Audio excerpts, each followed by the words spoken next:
welcome to Puzzle Masters product review. Today we will be taking a closer look at the Black Square puzzle. This puzzle was designed by Vladimir Krasnoukhov from Russia.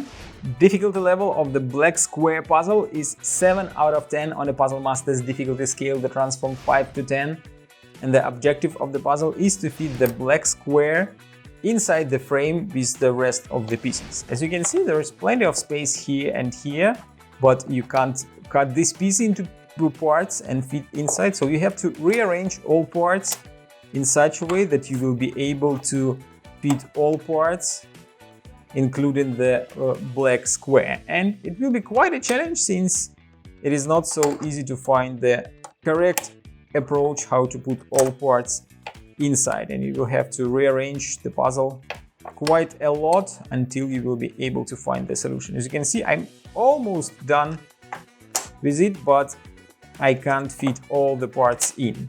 And this puzzle has only one solution where you can fit all parts inside, and the solution is quite neat.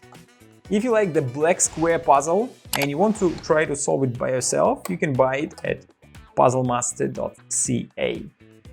See you next time.